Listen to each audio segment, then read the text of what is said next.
भगत जी सत साहिब, थोड़ा समाधान की कृपा करें। बात यह है कि नानक देव जी जब परमात्मा ने सतलोक दिखाया तब विश्वास आया।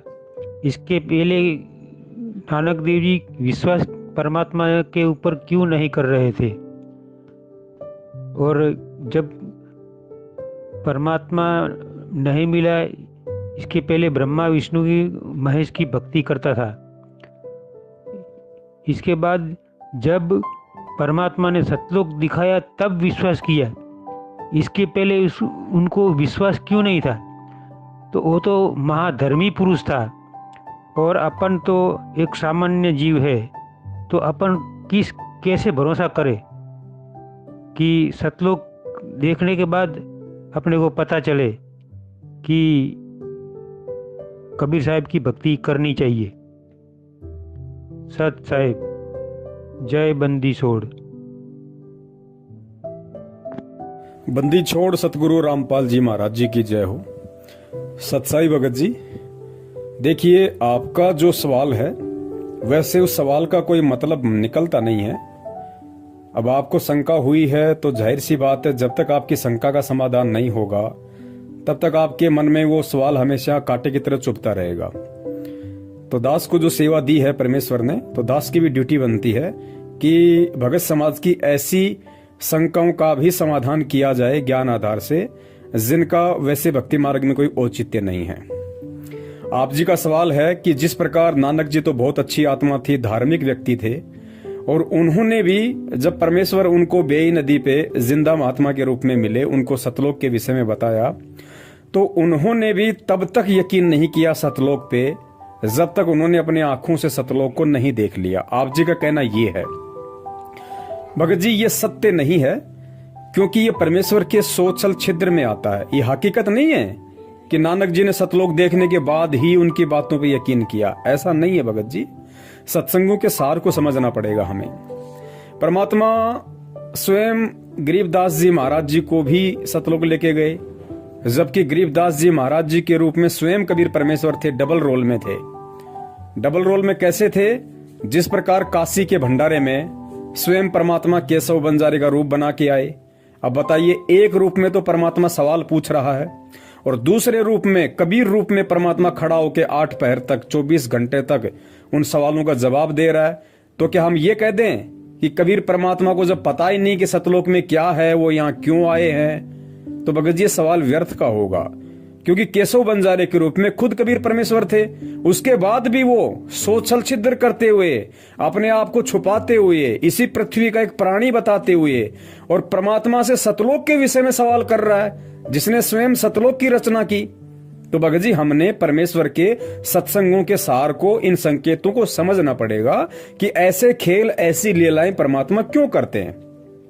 650 साल से लेके आज तक और 650 साल से लेकर पहले के 3 युग, द्वापर, त्रेता और सतयुग में परमात्मा जिन जिन रूपों में आए और जो जो खेल परमात्मा ने किए, जो जो लीलाएं रची, वो भगत जी सारी की सारी लीलाएं, और 650 साल से लेके आज तक जो जो परमात्मा ने लीलाएं की हैं, वो सिर्फ आप और हम सब कलयुग की इस बिचली पीढ़ी में उत्पन्न आत्माओं के लिए की हैं। ये उदाहरण पेश किए हैं ताकि हम समझें, हम परमेश्वर से जाड़ घिसाई ना करें। जब गुरुदेव साक्षात वो परमात्मा संत रामपाल जी महाराज जी के स्वरूप में सन 1951 में पृथ्वी पे प्रकट होगा, फिर आगे चल के इस पंथ में प्रवेश करेगा, अपना ज्ञान प्रचार करेगा, हमें समझाएगा, तो उस समय संत रामपाल जी महाराज जी को इन सारी बातों को लेके दोबारा से रिवीजन ना करना पड़े, उनको बात बात पे हमारे साथ में वाद विवाद ना करना पड़े, तर्क वितर्क ना करना पड़े, इसके लिए परमात्मा ने आज से पहले इतने पापड़ बेले थे। तो आपका जो सवाल है, उस सवाल का जवाब ये है कि नानक जी जो थे, उन्होंने परमात्मा से वाद विवाद वास्तव में इसलिए नहीं किया क्योंकि उन्होंने सतलोक को अपनी आंखों से नहीं देखा था। बात ऐसी नहीं है भगत जी। नानक जी को परमात्मा ने प्रेरणा की, मलुकदास जी को परमात्मा ने प्रेरणा की, धर्मदास जी के अंदर परमेश्वर ने प्रेरणा की।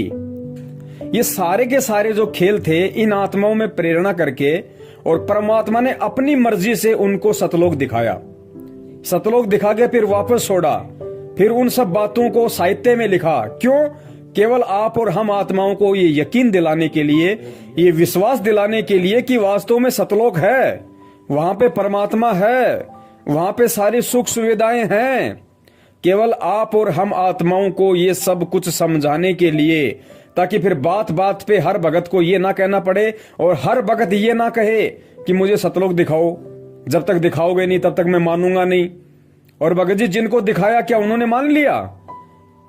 हजरत मोहम्मद जी को परमात्मा सतलोक लेके गए, क्या हजरत मोहम्मद जी वहां रहे? इतने सुख होने के बाद भी नहीं रहे ना, क्योंकि उनको ज्ञान नहीं था। बिना ज्ञान के वो सतलोक के सुखों को भी फीका समझ रहे थे। तो भगत जी ये जितने भी लीलाएं परमेश्वर ने की हैं, ये लीलाएं परमात्मा ने जानबूझ के की हैं, उन आत्माओं के अंदर ऐसी प्रेरणा करके की है ताकि ये उदाहरण बने, एग्जाम्पल बने। मुझे कलयुग में हर प्राणी को सतलोक दिखाना ना पड़े, हर प्राणी मेरे से ये सवाल ना करे। इसके लिए परमात्मा ने पूर्व के समय में उन सभी आत्माओं को पहले सतलोक दिखाया और फिर वो साहित्य में लिख दिया। वो पक्का प्रूफ हो गया कि हाँ सतलोक है, परमेश्वर झूठ नहीं बोल रहे। इन किताबों में, वेदों में, गीता में जो लिखा है वो झूठ नहीं है। वो भगत जी हमारे को यकीन दिलाने के लिए परमात्मा ने ये सारे खेल रचे थे भगत जी। तो हम ये नहीं कह सकते कि नानक जी ने जब तक सतलोक नहीं देख लिया तब तक उनको परमात्मा पे विश्वास नहीं हुआ। ये कहना हमारा गलत हो जाएगा, क्योंकि हमने इसके पीछे के रहस्य को समझना पड़ेगा। इसी को तत्व ज्ञान कहते हैं भगत जी, ताकि हम आज उस परमात्मा से बात बात पे ये जिद ना करें कि मुझे सतलोक दिखाओ, मुझे सतलोक दिखाओ। और दूसरी बात, आपके सवाल का जवाब परमात्मा ने अपने सत्संगों में दे रखा है कि भगत जी हमने विश्वास करना पड़ेगा। अगर हमने गुरु बनाया है तो हमने फिर गुरु के प्रत्येक वचन पर विश्वास करना पड़ेगा। जिस प्रकार गुरुदेव ने बताया कि एक पिता अपनी बेटी का रिश्ता तय करके आता है और घर आके बताता है कि भाई लड़का 6 फुट का है, लड़का गोरा चिट्टा है, लड़का ये नौकरी करता है, इतनी जमीन है, इतने सारा सब कुछ है, तो वो घर पे आके बताता है।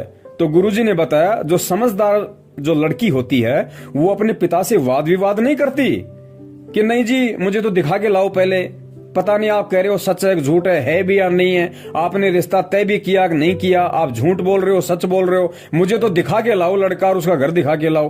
तो ऐसी बातें वो लड़की करेगी जिसके पास में अच्छे संस्कार नहीं है और जो लड़की कुचरित्र की है या जो मंद बुद्धि है, जो अज्ञानी है।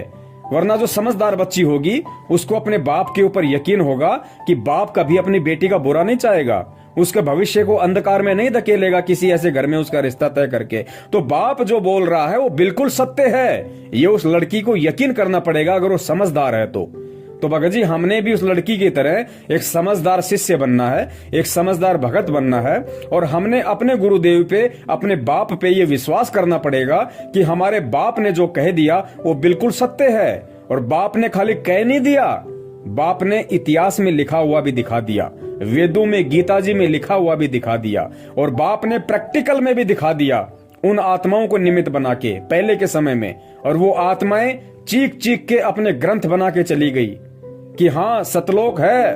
गरीबदास जी महाराज जी ने कहा कि हम देखा सो सांच है और सकल परपंच। नानक जी ने गुरु ग्रंथ साहब लिख दिया सतलोक में कैसे नर नारी हैं, कैसा वहां का व्यवहार है, कैसा वहां का वातावरण है, क्या सुख है, सारी बातें तो लिखी हुई हैं। अब आज हम कहें कि साहब जब तक हम नहीं देख लेंगे हमें विश्वास कैसे हो, तो भाई ये तो फिर आपकी अपनी मर्जी है, इसमें किसी के साथ कोई जबरदस्ती नहीं है। जिसको ये भक्ति ज्ञान समझ में आएगा वही टिक पाएगा, अन्यथा सतलोक देखने के चक्कर में भाई लगे रहो। सत साहेब जय हो बंदी छोड़ की।